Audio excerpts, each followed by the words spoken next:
Ribuan umat Nasrani memadati gereja paroki Santo Yosep di Jalan Jenderal Sudirman, Palembang untuk mengikuti misa malam Natal pada Selasa 24 Desember 2024.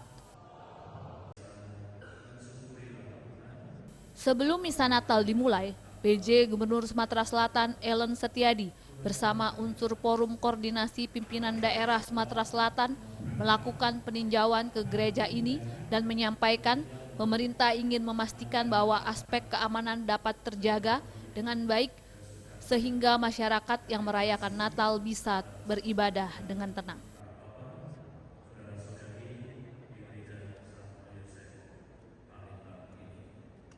Sana ibadah dapat berjalan dengan hikmat sehingga para umat dapat menjalankan ibadahnya dengan sebaik-baiknya, dan kita harapkan titip doa juga kepada pastor, pada teman-teman semua untuk mendoakan kondisivitas yang ada di Sumatera Selatan.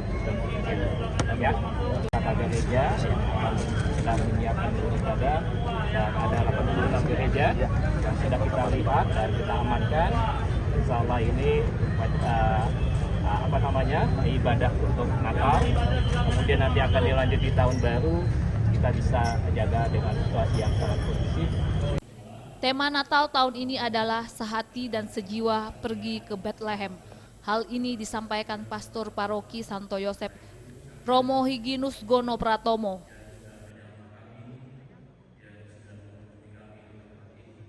Untuk misa yang pertama sekitar 3.000, lalu nanti misa yang kedua sekitar 1.000. Tema untuk tahun ini, tema Natal tahun ini, mari kita pergi ke Bethlehem. Ya. Pesan untuk tema Natal kita diajak untuk semakin bersyukur atas rahmat Allah dan hidup kita semakin berdaya guna untuk banyak orang. Dan Tuhan memberkati ya. Terima kasih. Tim Liputan Sriwijaya TV.